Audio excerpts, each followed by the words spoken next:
बहुत तेज हवा चल रही है बनारस। अपने कमरे की खिड़की दरवाजे बंद कर लीजिए और कमर की पेटी बांध लीजिए और अभी से प्रैक्टिस भी शुरू कर दीजिए। सुबह के 7 बज चुके हैं बनारस। आज की तारीख 27 मार्च, दिन सोमवार, मतलब हफ्ते की शुरुआत। और इसी के साथ शुरू हो चुका है बनारस का number 1 morning show, good morning Banaras. मैं आपकी बनारसी इमरती मीठी कीर्ति बोले तो आरजे कीर्ति। बहुत ही कंफ्यूजन भरा माहौल है कि चारों तरफ तो शांति है, सुकून है, फिर ये तेज हवा किधर चल रही है भाई। तो मैं क्या कहूँ बनारस, कोई भरोसा नहीं है मौसम मैडम का, वो भी आजकल हवा में उड़ रही है। मतलब आप देख रहे हैं ना, कभी भी बिन बुलाए इतनी तेज रफ्तार से बादलों के साथ आंधी बारिश ओले लेकर के हमें बिल्कुल से हड़बड़ा दे रही हैं। बाय गॉड, हर तरफ बस अफरा तफरी मची जा रही है। इसीलिए कह रही हूँ अपनी तैयारी पूरी कर लीजिए। और जहाँ तक बात रही प्रैक्टिस की, तो बनारस रोपवे के साथ हवा में ही तो उड़ना है। श्यों करके कैंट से गदौलिया, मतलब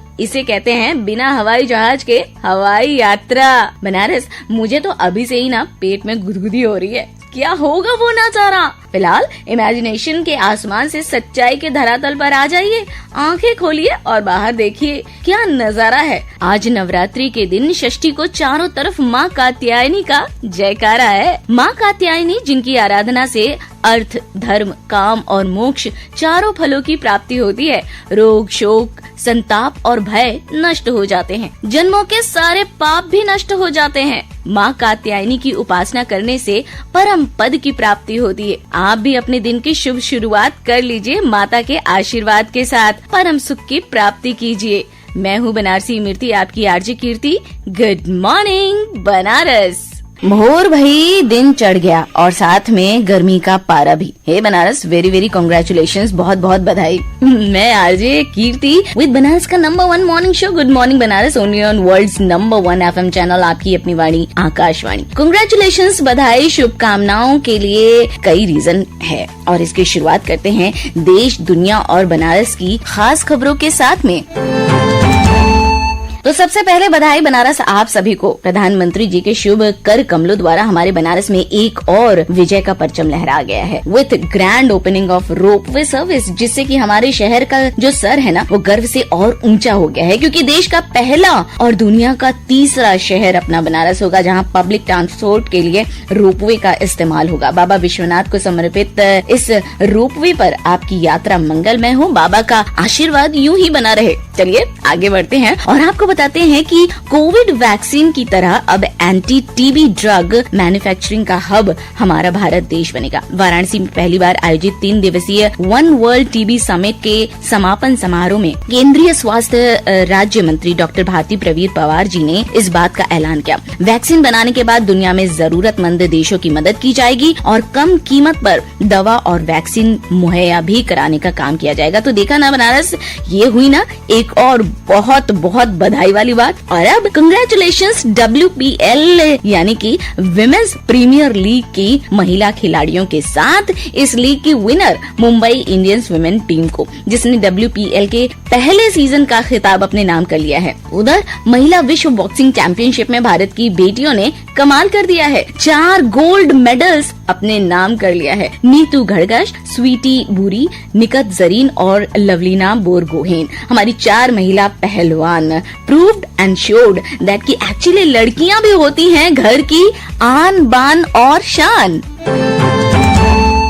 बनारस, ये दुनिया एक रंगमंच है और हम सब ऊपर वाले के हाथों कठपुतली। कई बार सुना है ना आपने ये डायलॉग? हाँ जी, तो मैं क्या कहूँ, आज इस डायलॉग के जरिए विश्व को रंगमंच का एक संदेश भी है, जो विश्व के किसी जाने माने रंगकर्मी द्वारा रंगमंच तथा शांति की संस्कृति विषय पर उसके विचारों को व्यक्त करता है। आज अंतर्राष्ट्रीय रंगमंच दिवस यानी कि वर्ल्ड थिएटर डे पर कुछ और इम्पोर्टेंट जानकारी देने के लिए जुड़ चुके हैं हमारे साथ बनारस के एक थिएटर आर्टिस्ट रोहिताश जी, जिन्होंने थिएटर के जरिए अपनी एक अलग पहचान बनाई है। आइए उन्हें सुनते हैं। नमस्कार, मेरा नाम रोहिताश है और आप सभी को वर्ल्ड थिएटर डे की ढेर सारी शुभकामनाएं। और जैसा कि ऑगस्टो बोल ने कहा है कि we must all do theatre to find out who we are and to discover who we could be. हम सबको थिएटर करना चाहिए, ये जानने के लिए कि हम क्या हैं और क्या बन सकते हैं। इसलिए थिएटर सबके लिए जरूरी है और आज के दिन तो हमें सेलिब्रेट करना ही चाहिए। एक खास बात बताना चाहता हूं कि हर साल वर्ल्ड थिएटर डे पे विश्व के अलग अलग देशों से एक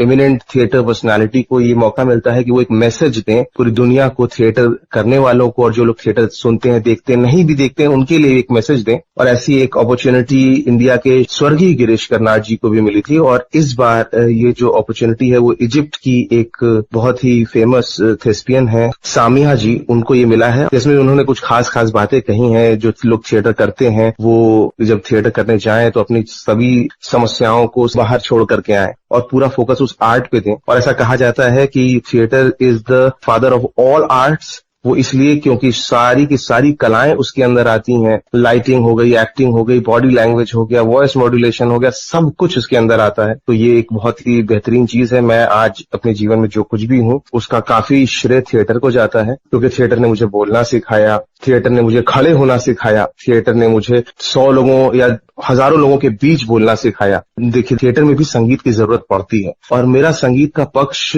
थोड़ा कमजोर रहा और संगीत के साथ मैं जुड़ नहीं पा रहा था। मैं कोरस में गाता भी था और थिएटर में चीजें होती थी तो वो मैं याद कर लेता था, फिर वो करते करते कहाँ जुड़ेगा खोजते वो रैप में आकर के जुड़ा आखिरी में। और चूंकि कहानियों को कहना जो है वो मैंने थिएटर से सीखा है, अब उसी कहानी को मैं एक और विधा के अंदर लेकर के आया हूँ रैपिंग में, तो वो रैप के साथ मैं कर रहा हूँ और अपनी अपनी कहानियों को कह रहा हूँ। करीब मैंने अभी 4 गाने बनाए हैं। एक है संघर्ष और संघर्ष के 2 हैं वर्जन्स, एक संघर्ष, दूसरा संघर्ष रीलोडेड, एक है हम है बनारसी। अब बनारस के हैं तो हमें बनारसी तो आना ही था, तो हम है बनारसी, और उसके बाद एक अखबार है। तो ये 4 गाने अभी तक मैंने बनाए। तो थिएटर बहुत कुछ सिखाता है और अगर आज आप भी अगर थिएटर सीखना चाहते हैं, इनफैक्ट थिएटर जाना ही चाहिए। इसमें जिंदगी में कभी न कभी उसका प्रोफेशन कुछ भी हो सकता है, लेकिन थिएटर जरूर ज्वाइन करना चाहिए। तो आप थिएटर ज्वाइन कर सकते हैं। इसके लिए या तो आप किसी मंडली, किसी ग्रुप के साथ जुड़ें या फिर पहले तो पढ़ना शुरू करें, कुछ नाटकों को पढ़ें। जितना ज्यादा आप पढ़ेंगे आपको तजुर्बा होगा,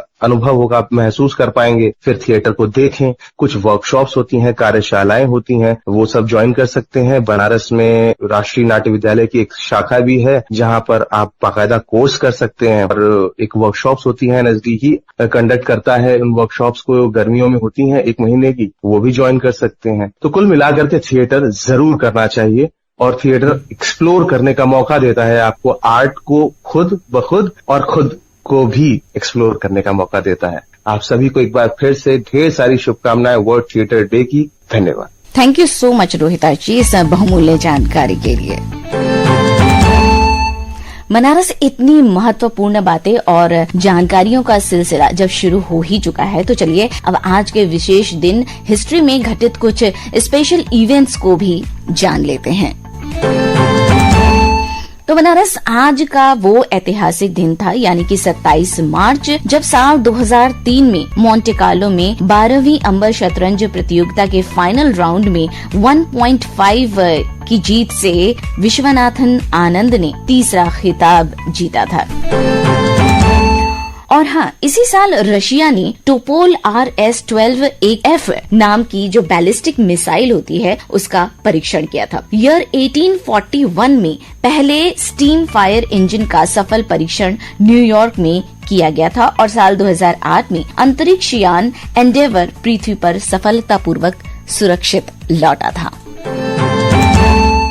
वैसे भी बनारस वो कहते हैं ना कि आप जब सकुशल वापस लौट आए तो इससे बड़ी खुशी की बात हो ही नहीं सकती है। ये खुशी इतनी हाई होती है जितना कि बर्थडे की खुशी, क्योंकि जन्मदिन मतलब नया जीवन। तो चलिए इसी बात पर जान लेते हैं आज के दिन जन्मे कुछ विशेष लोगों के बारे में। भारत में लंबी कूद के खिलाड़ी मुरली शंकर का आज हुआ जन्म ईयर 1999 में। 1923 का वो साल जब एक प्रसिद्ध मानव विज्ञानी और नारीवादी विद्वान का हुआ जन्म। लीला दुबे था उनका नाम। और अब चलते चलते उन लोगों के नाम को भी याद कर ले जो अब हमारे बीच नहीं है, बस उनकी महत्वपूर्ण योगदान है जो बने हमारे लिए इस वक्त वरदान है। आज ही के दिन ईयर 1968 में भूतपूर्व सोवियत संघ के विमान चालक और अंतरिक्ष यात्री यूरी गागरिन का हुआ था निधन। गदर पार्टी के प्रमुख नेता और देश के स्वाधीनता के लिए अपने प्राण न्यौछावर करने वाले पंडित कांशीराम जी का भी आज ही के दिन ईयर 1915 में हुआ स्वर्गवास। भारतीय हिंदी सिनेमा की नामी अभिनेत्री प्रिया राजवंश को हम करेंगे याद। आज ही के दिन उन्होंने इस दुनिया को अलविदा कहा ईयर 2000 में।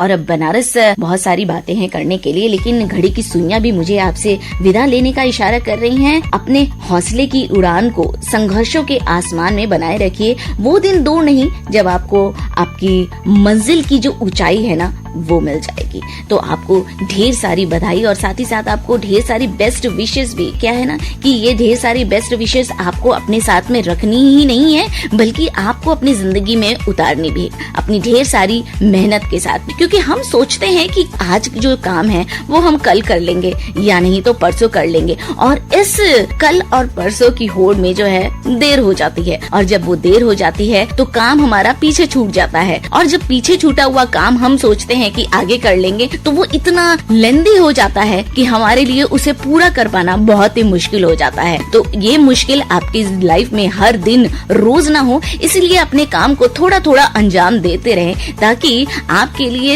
सारी की सारी सिचुएशंस जो है वो हल्की हो और आप अपने काम को भली भांति आप पूरा कर सके, और साथ ही साथ आप अपने दिल को सुकून दें, अपने मन को सुकून दें, और आपको ये लगे कि नहीं बहुत इसके पीछे आप बहुत ज्यादा दौड़ने भागने की जरूरत नहीं पड़ी, जिसके वजह से आपको बहुत ज्यादा एंजाइटी हुई या फिर आपके जीवन में बहुत ज्यादा उथल पुथल सी मच गई। शांति बनाए रखिए, थोड़ा सा पेशेंस रखिए, अपने काम पर पूरा फोकस करिए और आगे बढ़िए। हम भी अब आगे बढ़ते हैं। आपको हमारा आज का एपिसोड कैसा लगा ये बताने के लिए आपको अपने फीडबैक हम तक भेजने हैं। ये तो याद है ना आपको क्या करना है? जी हाँ, pkldair@varanasi@gmail.com पर आपको हमें मेल भेजने हैं। साथ ही साथ फॉलो करना है आपको ट्विटर पर हमें, और यूट्यूब चैनल पर जो हमारे वीडियोस हैं आपको उन्हें लाइक करना है, सब्सक्राइब करना है, अपने कमेंट्स के साथ में आपको उन्हें शेयर भी करना है। तो अब आपकी बनारसी मीठी Kirti Singh, tata bye bye, keep listening, आपकी अपनी वाणी आकाशवाणी।